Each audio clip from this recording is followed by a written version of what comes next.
It is 10 o'clock. Welcome in. This is Three Man Front on Hump Day, Wednesday. Welcome into the program. We'll be here until 2 o'clock, hopefully to entertain and inform you. We try to do that at least a couple minutes out of the 4 hours that we have. I hope it's more than a couple. I hope so. Hope people will tune in. And maybe this is one of those days. yes, maybe you hit the radio roulette and you're going to get a good show today. 10 minutes of entertainment. Yes. Hopefully we'll entertain you for half the time. That's right. Perhaps so. Conrad will not be with us today. He is out. He will be back with us tomorrow. So Molly is piloting the ship, or is it on cruise control? Is she trying to get her? What is going on in there? She's getting shorter as we speak. Okay, there we go. Her chair was sinking. I accidentally shrunk the chair all the way down. Oh, okay. What if she really was flying our plane and that was the check into the cockpit? Yeah, that would not be a. She's sinking below the controls. Hold on, guys. That would be the equivalent of seeing the movie Airplane and walking into the cockpit. When do we get snacks? Don't call me Shirley. Don't call me Shirley. Roger. Hey, have you ever been in a Turk? Never mind. Yeah. Hey, by the way, did you see the new Naked Gun movie that came out? No, I did not. Okay. I need to though. I haven't seen it either. Is it? Okay. Put it on the shelf. Okay. Hopefully we don't have another pandemic, but it would be a good movie to watch during one. Okay. I'm glad you told me because I was a huge fan of Frank Drebin back in the day. If people were so mad about the new remake of Happy Gilmore, they will not like the new Naked Gun. But you kind of know what you're getting. You know what I was upset with last night? What? Louisiana Tech's defense. Yeah. I felt really good because the first part of the night I had Kennesaw State, boom, hit, great mood, yay. So I had Kennesaw State in the points. They covered. That's no big deal. Yeah. So I decided just because Louisiana Tech has not played that good lately, and Western Kentucky's always a team that's dangerous, I said, you know what? I'm just going to take Louisiana Tech on the money line. I'm not even going to deal with the point spread. Right. Just take the money line. Okay. Their special teams, the return game was awesome. Like they had a spot pass on a kickoff that scored for a touchdown. They had some really nice punt returns, but their kicker was terrible. Their holder, who was the punter, was terrible. The long snapper, horrible, terrible. They left so many points on the table, but they made it a ball game. They came back, it was tied, and they go to overtime. La Tech has the ball first. Guess what? They score a touchdown. They actually made the extra point, which I was kind of nervous about. So all they had to do was stop Western Kentucky. That's all they had to do. Western Kentucky was facing like a 4th and long outside the 15-yard line, and they converted. So then they get inside the 5-yard line. They score a touchdown. Okay, so I'm sitting there. I've got the volume down low. I'm doing something else, and I'm thinking, all right, here we go. Going to kick the extra point. We're going to go to a double overtime. No. Western Kentucky decides they're going to go for a 2-point conversion to win the game. Their freshman quarterback rolls out, and guess what he does? Throws a dart in the end zone for the 2-point conversion, and Western Kentucky wins by 1 point. I was like, unbelievable. I just slammed the remote down, turned the TV off, went to bed. That's why you don't watch, Pat. You just wait for the crawl. Like wait for the score to come next morning? Yeah. Because the result's the same, but at least you don't go through the anguish. But if you saw how many times during that game that Louisiana Tech had easy points, it was, oh my gosh. And I was just like, yep, this is why I don't do this for a living. So you're telling me there's another football team in college football that's worse than Connor Talty? That finds ways to lose football games?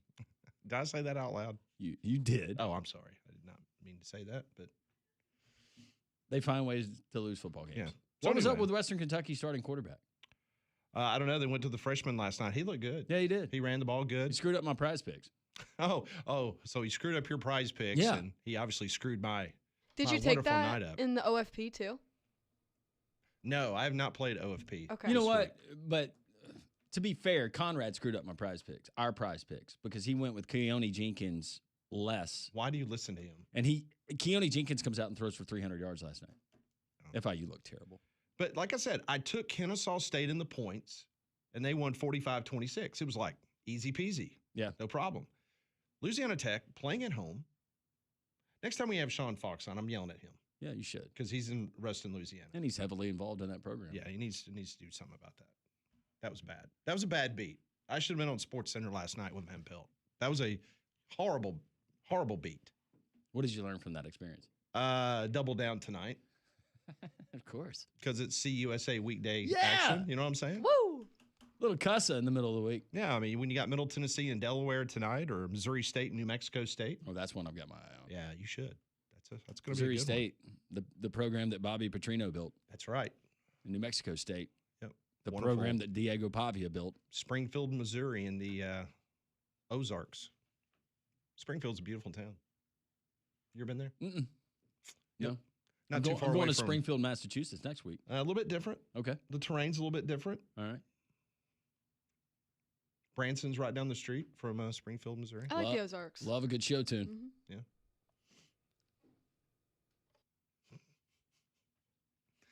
All right.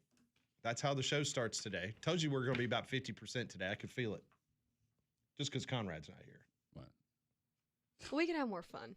Yeah, I agree. Yeah, we'll see. He's a curmudgeon. Coming up a little bit later in the program, Brian Edwards will join the program in his weekly spot. Chris Stewart, the voice of the Alabama Crimson Tide. Heather Dinich from ESPN. She will join the program at 11:30, and we will talk to her about how she's feeling right now about the college football playoff. She put out some rankings that we discussed yesterday in great detail. And again, those rankings and projections were based on if the college football playoff started today, not what she's predicting at the end of the season. So we'll talk to her about that. Trey Wallace from Outkick will be along on the program as well. How about the Texas A&M Fighting Aggies? They get in trouble with the SEC.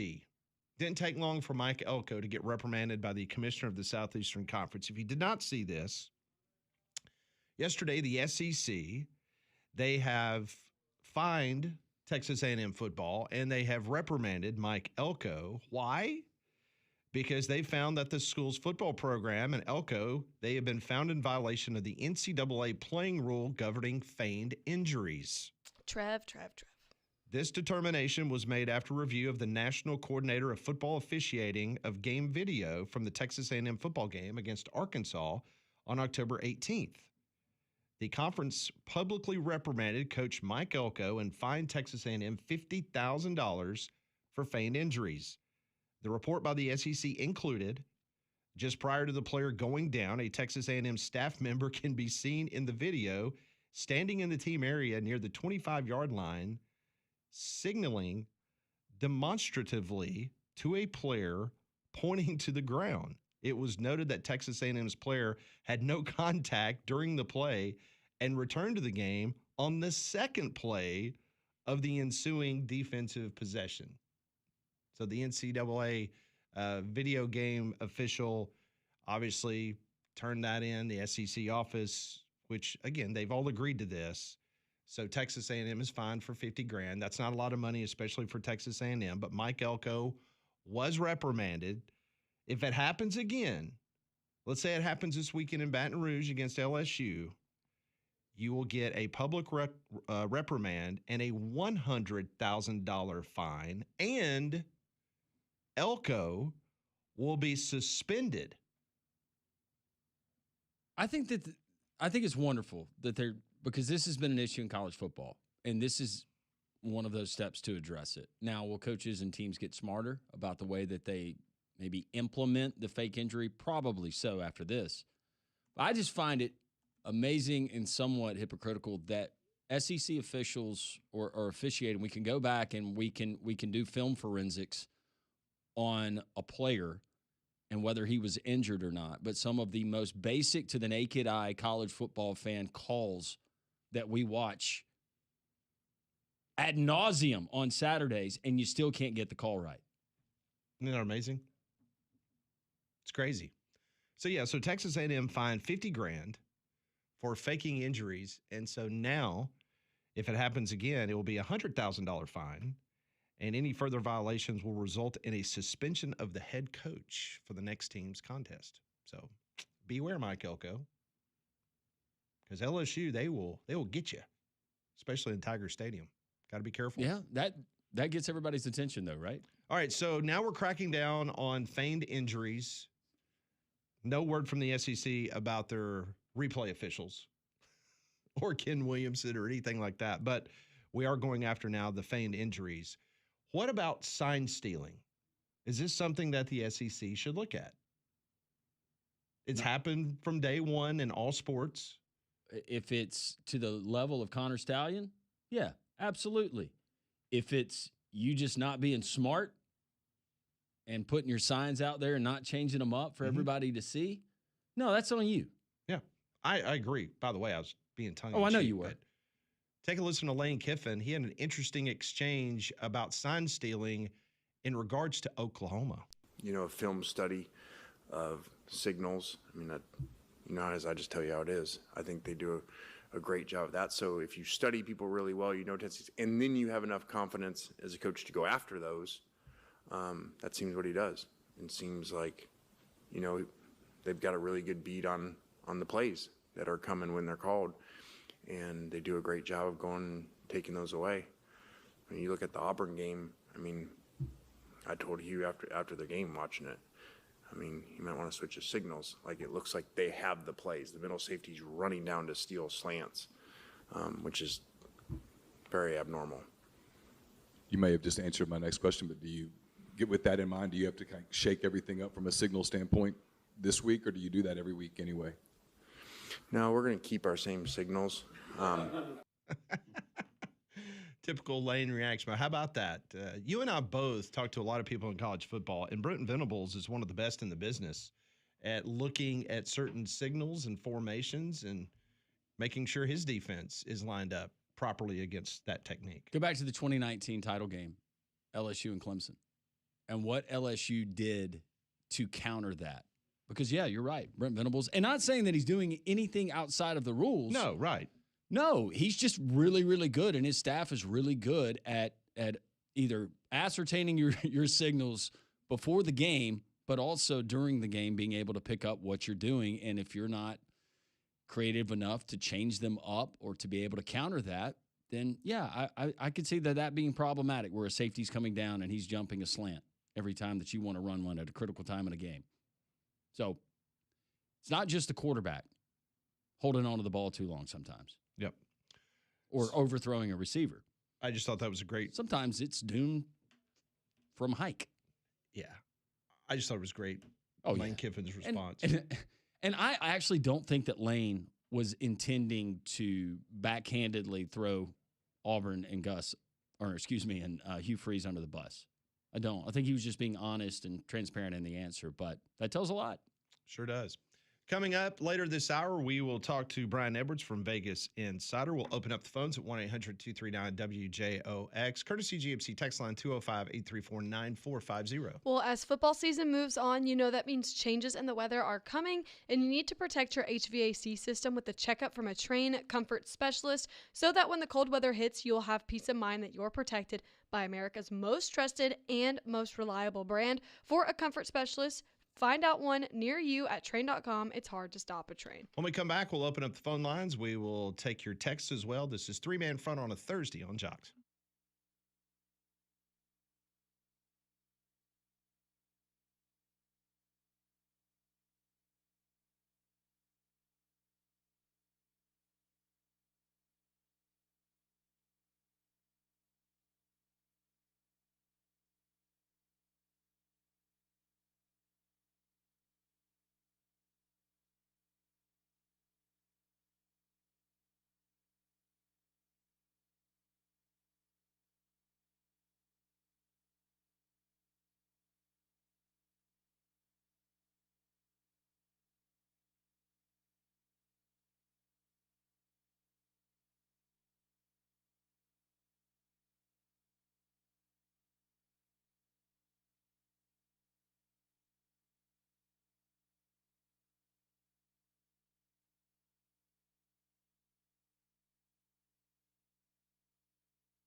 I've got a little transfer portal news.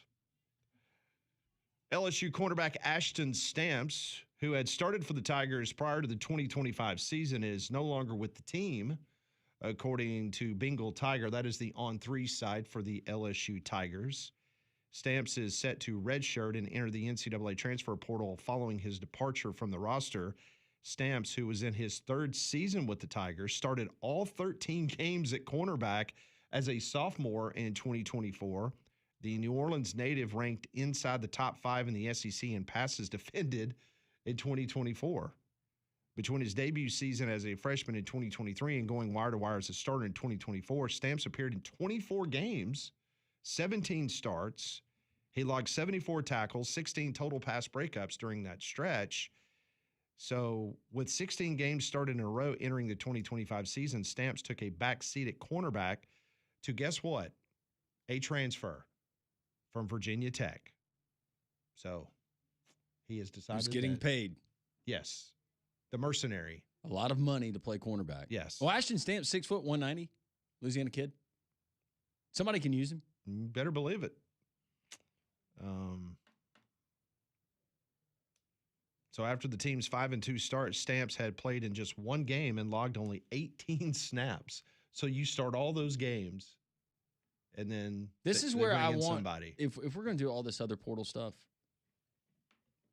let's have one midseason edition that you're able to have. So like the transaction wire, like Yeah. you can like. Teams hurting at corner right now. Mhm. Doesn't matter if it's an SEC or outside of the conference. And by the way, I think ultimately we will get that once they decide about all the collective bargaining and all that stuff. It has to, right? Yeah. Why not? We're going to treat it like the NFL. Let's go. Mm-hmm. Waiver wire. Have midseason transactions. Somebody leaves this school, goes to another school. Quarterback's not working out. You got a quarterback somewhere else. Feels like he fits the system. How realistic is it? I don't know. Coming in and taking over an offense, but The Alabama-Tennessee game did 8 million viewers this weekend. It peaked at 9.1. It was the most watched primetime game of the weekend. Now, the Ole Miss-Georgia game drew 9.8 million viewers, and it peaked at 11.3 million. So almost 2 million more viewers watched Ole Miss and Georgia. Almost 6 million watched LSU and Vanderbilt. That's a good number. And then on Friday night, watching Louisville's upset over the Hurricanes, 3.4 million tuned in on a Friday night. So just strong. going back to Alabama and Television ratings Tennessee, I everywhere. wonder if we could find out if there was a spike in cigar sales here in the state of Alabama. Seriously. Well, I found it interesting just a couple of days ago on our 3-man front Twitter poll question. We asked the question. Let me see if I can pull it up and get a final result on that. It was about cigar smoke. Trying to find it. I think it was Monday. Yeah. Did you or someone you were with Saturday smoke a cigar? 54% said no, which surprised me. Well, maybe they didn't smoke it. Maybe they chewed on it like Coach Saban. True. Maybe we should have used some different terminology there. Chew on a stogie or smoke a stogie. Stogie. Oh. All right, let's get to the Did you phones. possess a stogie at some point on Saturday? Yeah. 1-800-239-WJOX. I will let you do the honors. Let's go to Scoob. Scoob, what's up? What's going on, guys? How are you? Doing well. How are you? I'm doing well. I want to talk to some of these coaches and these availabilities and these decisions that are being made because right now it's total chaos. There's a couple of guys that are not, I mean, they've been thrown in there, but not, I guess, highly touted as some of the others. First off, what are your guys' thoughts on Lashley and also Fish? I don't follow Fish as much as I do Rhett Lashley's career, but I think Rhett Lashley would be an outstanding hire by an SEC school, whether it would be Arkansas, whether it would be Auburn ultimately down the road, whatever the case may be. I think Rhett's an excellent coach. Yeah, I agree there. I haven't really got a lot of info out of Fish either, but Lashley seems like he would be a good fit in the SEC. I don't necessarily know if he'd go to Auburn. I could see it at Arkansas, but I don't know about Auburn. I don't think I don't know Auburn what is their ready thoughts to are. do another Gus-like type hire No, I agree when with that that. time comes. I think they want to probably branch away from that. I think when Yeah, it's all that's- said and that's done, kinda- I think Arkansas is going to have a serious conversation with Rhett Lashley, and we'll see if Rhett Lashley wants to go home. He's from Springdale, Arkansas. His wife is from Springdale, Arkansas. I've been told by friends of Rhett Lashley, people that played football with Rhett Lashley, that that is a job, seriously, that he will strongly consider. So we'll see what happens. Yeah, I totally agree with you guys. We're spot on. I got one more question, then I'll hang up here. I'm not saying this year. Is there ever a possibility in your guys' minds of a Jimbo Fisher, I guess, emergence again amongst a decent NCAA program? And lastly, is Coach Grubb at Alabama, is his name in your minds, I guess, anywhere of consideration? Now, guys, I hope you have a great day. Hey, thanks, Scoob. We appreciate it. But, Those are some great questions. First thing, Jimbo Fisher, I've heard that and I think he said as much, he wants to coach again, but he's actively pursuing jobs that are open or could come open. He's talking to people about his staff. Yeah. And So- that's being reported by multiple people that have had conversations with him. So, yes. That he is absolutely he had a great quote, and I'm paraphrasing, but it basically said, "I did not get into coaching for the money, and I'm not going to leave coaching because I have money." So he wants to get back in it, and he supposedly is having conversations with people that would come along wherever the opportunity is, if it presents itself, to be on a staff. And And the other one was Ryan Grubb. I've maintained that if you're an Alabama fan, if you're worried about Ryan Grubb, I think you should be worried about him going back to the NFL. I'm not saying where or when. Haven't he heard anything or seen anything credible about Ryan Grubb being a potential candidate for any potential or open jobs? And if that's something that he ultimately wants to do, I do not know. Yeah. I don't know if that's his ultimate goal in life is to be He might be a head football coach. Leave me alone. Let me watch my film. Let me draw up a game plan. Let me coach. Absolutely. I don't want to do all the other stuff. He kind of strikes me as that kind of guy. Yeah. So I think he had a raw deal in Seattle. Yeah, he did. And I mean, he's just too good. I mean, look what he's done to the Alabama offense since he's been back, and look what he did with Kalen DeBoer in Seattle. So Yeah, I realize there's different personnel, but that offense is much different. very much so. All right, when we come back, we will continue with your phone calls and your texts. This is Three Man Front on Jocks.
It's 10:29. Welcome back to Three Man Front, 1-800-239-WJOX. You know, it's halftime of the kickoff sales event at Courtesy GMC in Trussville.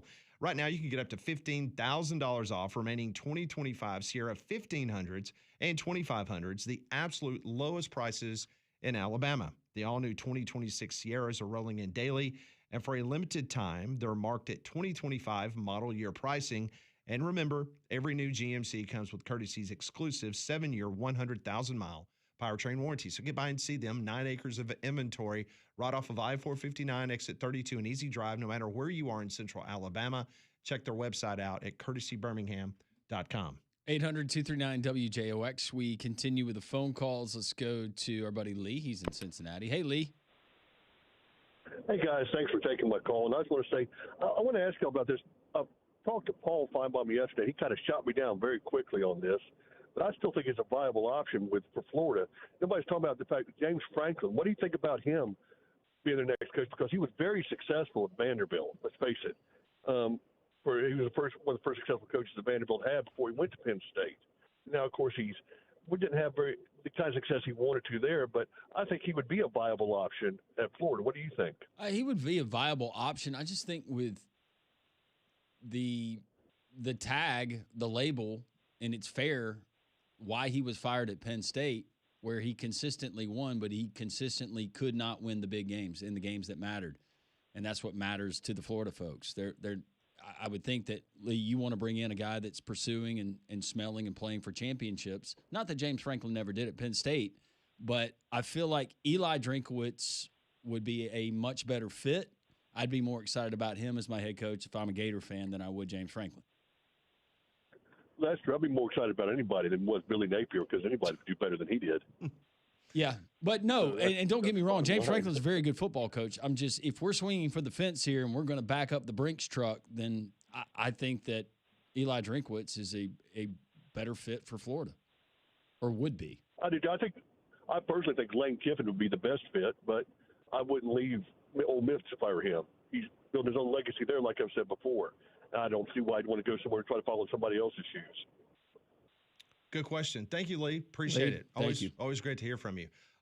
Mike Griffith joins us now on Three Man Front. Hey, Mike. Mike, I hope you're having a good Wednesday. Yeah, I was just on the SEC teleconference listening to Billy Gonzalez, the interim head coach, and they're introducing Steve Spurrier Jr. to a larger role there on the sideline now, working with the quarterbacks. He's been working with them all year, and you hear that, and you think about Gonzalez's background, and do we leave a little slice of the pie that if the interim were to beat Georgia and finish strong, and things are rolling, if you're Florida and you catch fire in a bottle, I think you got to leave that possibility open when you look at Gonzalez and his background, and I believe he recruited Percy Harvin there for Urban Meyer. Guy had been around. I mean, yeah, you want the big name hire, and obviously they're going to pursue that and go through the coaching search and in the ways that programs typically do. But just listening to Gonzalez talk and the involvement of Steve Spurrier Jr., you look at his resume, that guy's been around a long time too, and you just start to think, well, what if, right? What if they beat Georgia? It's not that crazy of a notion when you look back to last year's game, and Florida was winning that game before DJ Lagway went out. I think they were still leading at halftime before Georgia kind of turned it on. But I think that's an intriguing concept when you talk about different candidates. As we talked yesterday, we've talked about anything being possible and anything with them, that's reasonable. The names you're mentioning, obviously Lane Kiffin seems to be the focus of attention.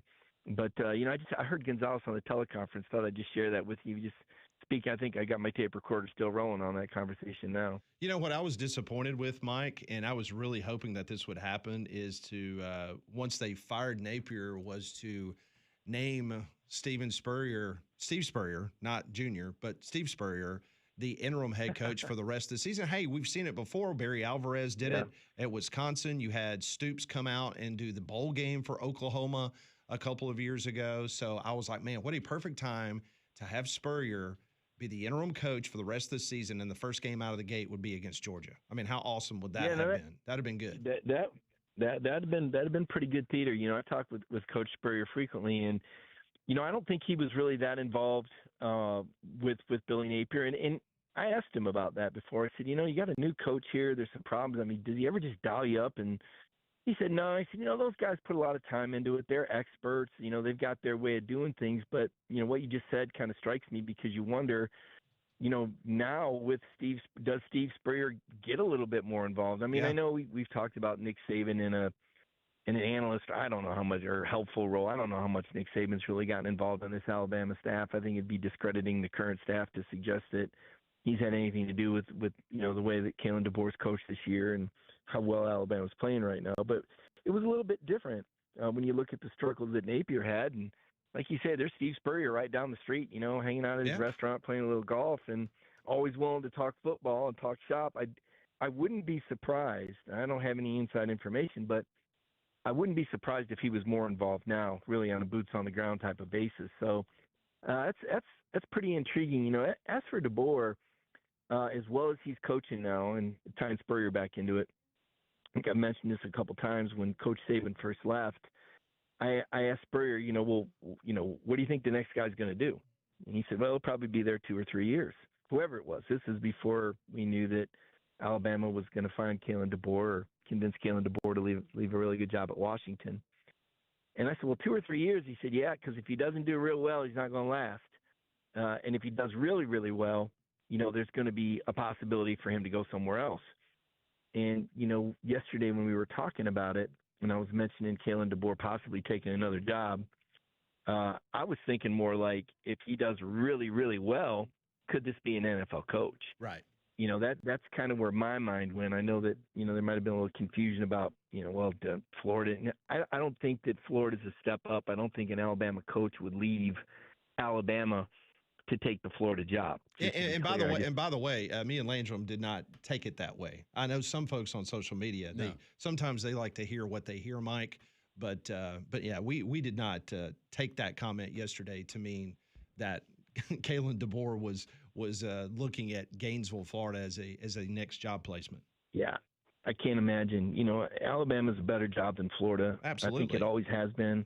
I think Spurrier made it a great job for him. I think Urban Meyer was just a hell of a coach. I mean, you can question, some of the recruits that he had. But when he was at Florida and it was rolling, I'll never forget, watching Tim Tebow, take down, Oklahoma, or even seeing him, when Ohio State scored first out there in Arizona and all those Ohio State fans were getting giddy and celebrating. And I'm just like, nah, guys, way too soon. And Florida just crushed him out there. And it was a great win for the SEC at that time to put Ohio State in their place, and the Gators really carried the flag, when they were able to get that win. Anytime you see the SEC win those type of games, especially now when you look at the top 2 teams and you're going Ohio State and Indiana. Okay, Ohio State won it all last year. They're, hey, wait a minute. Texas played these guys within 7. And Florida beat Texas worse than Ohio State did. I mean, Kentucky took Texas to overtime. Yeah. I mean, how good is Ohio? We don't really know. So, obviously, there's a lot of conference pride. And I don't mind saying I think the SEC's better when Alabama's good and Florida's good. I mean, I think those are the programs that in the 90s when Roy Kramer really put the league back on the map and the BCS took hold and we were able to really start to see these championships settled on the field, it felt like the SEC really came into its own, and they've been pretty doggone dominant. Now this NIL model, you got some programs with a lot of money. You got this playoff system that I feel like was manipulated last year. I felt like Alabama and Ole Miss belonged in the playoff last year, but you had a Big Ten guy that was the chairman, and I kind of felt like the Big Ten kind of pulled one over, and they're still reaping the benefits of that as defending champs. So I think this hire at Florida is important. I don't know that I think Florida is real close to being a championship program again. Alabama's got tremendous momentum, and you see what Ty Simpson's doing. I don't know if he'll be around another year, but if there's a lot of good quarterbacks out there and they have a chance to play for Kalen DeBoer, you see Michael Penix and how he grew under Kalen at Indiana and Washington, and starting for the Falcons now, and you see what Ty Simpson's doing as the best quarterback in the SEC, and in my mind, probably the best quarterback in the country. He's an awful hot commodity. There's no doubt. Well, Mike, listen, I know you're right in the middle of the SEC teleconference. I appreciate you giving us a shout and letting us know what's going on, and look forward to catching up with you next Tuesday. Thanks, Mike. Yeah, it's going to be fun, guys. Thank you. Have a great weekend. Thanks, Mike. Appreciate it very much. That SEC teleconference is currently going on, so we'll continue to monitor that see what's said. I know that Kalen DeBoer and Hugh Freeze will be a little bit later this morning, so it'll be pretty interesting what is said there. We got time for another call? Yeah, we do. Okay. 800-239-WJOX. Let's go to Samuel. Samuel, welcome in. Hey, y'all. I just wanted to ask, what game this weekend y'all think is going to have the most views, and what are y'all's favorite football movies? That's all. Well, that. Thank you. Hey, thank you Appreciate so it. much. So he's asking which will be the most watched this weekend? Yeah, what will be the most watched game that we have this weekend and favorite football movies? The program is one of my favorites. I think the Texas A&M LSU game will be a highly watched game. Yeah, Oklahoma and Ole Miss. Yeah, it's the 11 o'clock kickoff. I like Remember the Titans. He asked about a movie too. That's a good Remember one. the Titans is good. Yep. There's been so many. I like some of the cheesy ones too, like Necessary Roughness, The Longest Yard. Varsity Blues. Varsity Blues, Mm-hmm. The original Longest Yard. Original Longest Yard. The longest. You're not talking about the Adam Sandler. Was that the remake that he did when he was in prison? Yes. Tracy Morgan. Yes. The Waterboy. Which was good. It was good. But the original with Burt Reynolds, yes. that was classic. I'm trying to think what would be the other game outside of the SEC that will get the most eyeballs. You know? I mean, call me biased, but I feel like the best games are in the SEC. But yeah, Texas A&M LSU, that will be a huge one. Yes. That would be the one that I would nominate. As Brian Kelly wants to remind everybody that he's only lost one time at night at Tiger Stadium. And that was to a team in Tuscaloosa. If they only played all of their games at night in Tiger Stadium. Yes. That would be something else. Be the great and didn't play Alabama. They'd be the greatest coach ever. Yeah. When we come back, we will talk to Brian Edwards from Vegas Insider. He will join the program as we will get his picks for the weekend, including an Alabama first half pick. Intriguing. We'll tell you more about it next.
Brian Edwards from Vegas Insider. He will join us in a matter of moments. Also, MajorWager.com. He's got some great advice coming up for the weekend. Coming up this weekend, coming up tonight, you can watch college football. We got some Conference USA that's going on, but it's the Finnick. It's near Railroad Park in downtown Birmingham. This afternoon, this evening, enjoy acoustic music from 5:30 to 8, and then on the video screens and the state-of-the-art sound, they're at the Finnick. You're going to be able to watch all the games, whether it's Alabama, at South Carolina, Auburn, and Arkansas, all the big games, all the way through Monday Night Football. They have NFL Red Zone, Sunday Ticket. You're going to love it. Award-winning menu. It's outstanding. Great for events. So if you're looking for a holiday event for your corporate or your family or just friends get together, the Finnick is the place for you. 1630 2nd Avenue South near Railroad Park. All right, joining us now on the Higginbotham Hotline each and every week from MajorWager.com, Vegas Insider, our main man, Brian Edwards, joins us now on Three Man Front. Brian, I hope you're doing well on this Wednesday. Oh, I'm doing fantastic since Sunday early afternoon. Bet you are. Did you have a little party? I was too dialed into the NFL, but I was stoked for sure. I was actually a little annoyed that it didn't happen. When I was actually annoyed I woke up and it wasn't done, but it happened pretty soon thereafter. Those of you who've never listened to Brian on the show, he is a diehard Florida Gator fan. So that's why he would be celebrating the departure of one Billy Napier. Yes. It's pretty mean if you ask me. Very insensitive. Look, man, I've always said he's good people, man. I wish him the best. Do y'all have a GoFundMe so his family can eat? Yeah, he's only getting $21 million. Yeah, man. No, he's well compensated, and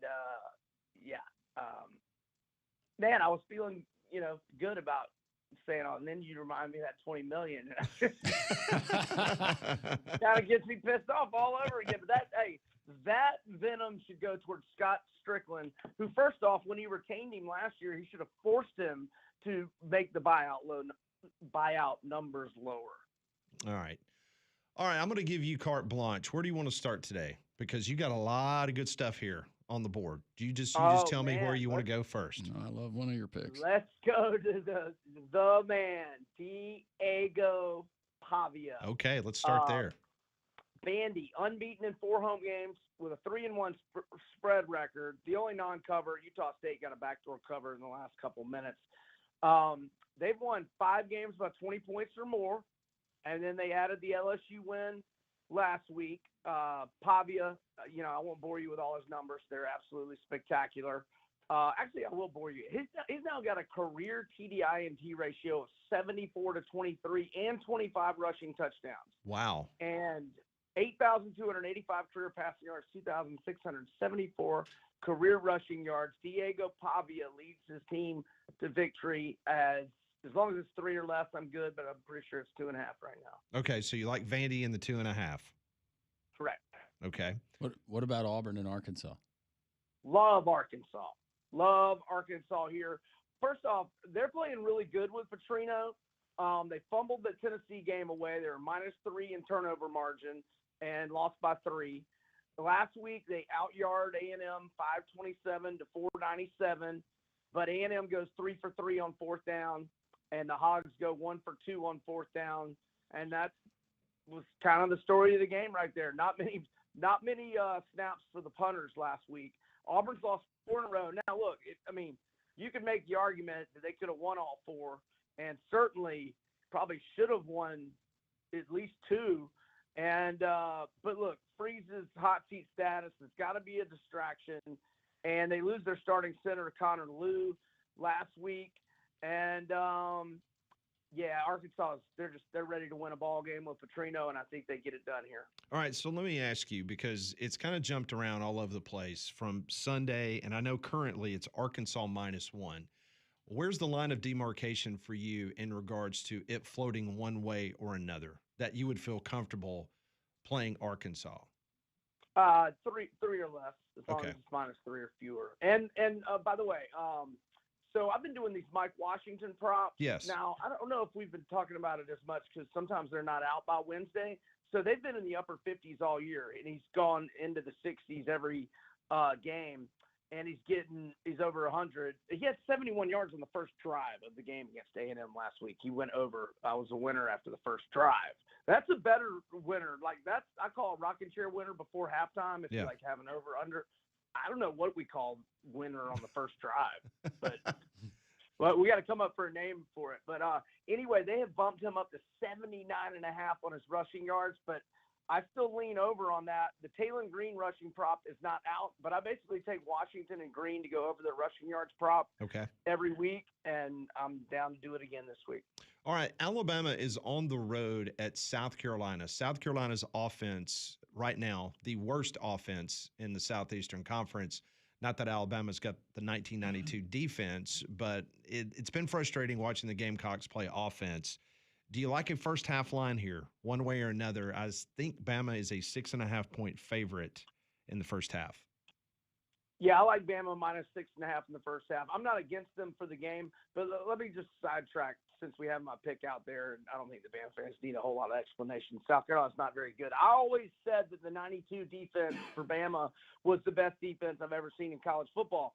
But 2011 Bama changed my mind on that. I think you have to have 2011 Bama as the best defense. That's just my humble opinion. Do you think that was better than the 2021 Georgia defense?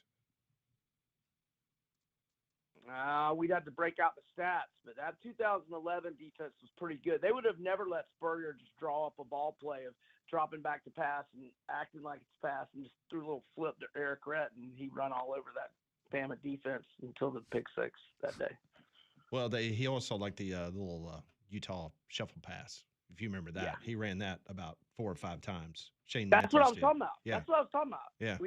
Shane Matthews going to act like he's passing, and then he just do a little flip shuffle. it. That's the play. Eric Rhett was so good. Yeah, he was. My man. Man, he was very good. All right, so you like Bama 6.5 in the first half. Anything midweek? You like anything going on in Conference USA? You like anything in the MAC? What you got? Yeah. I mean, just a baby play. I mean, I like New Mexico State covered for me last week and should have won outright. They were catching like 1.5.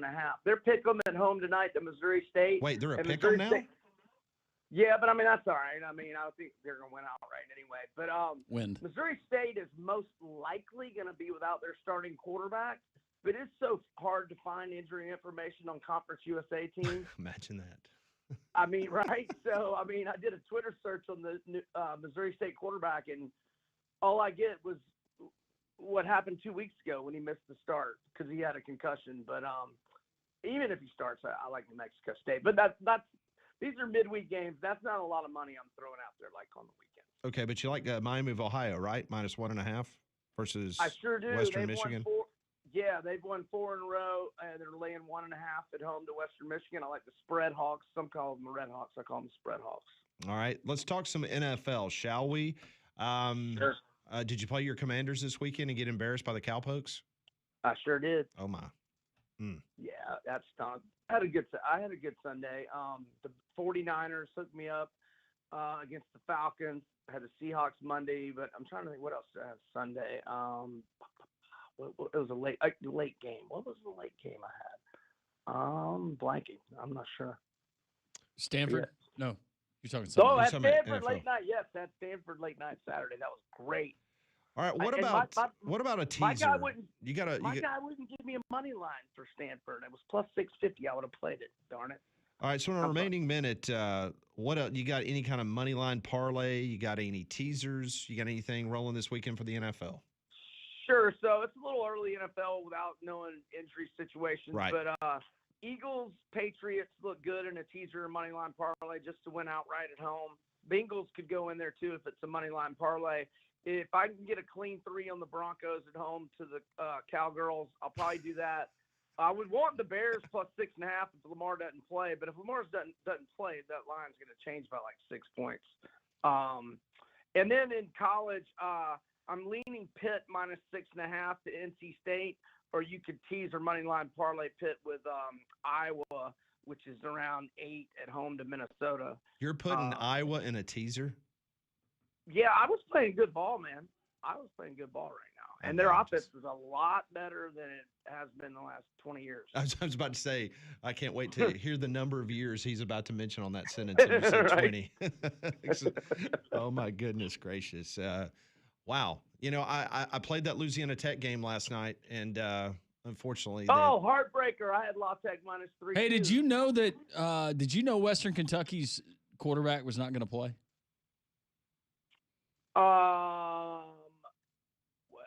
Have they played multiple quarterbacks this year? it was the freshman last night, the tall kid that ran the ball pretty well last night. I forgot his name. Was it Thompson or something? Man, I I didn't- don't know that I did know that. I told you Conference USA injury intel.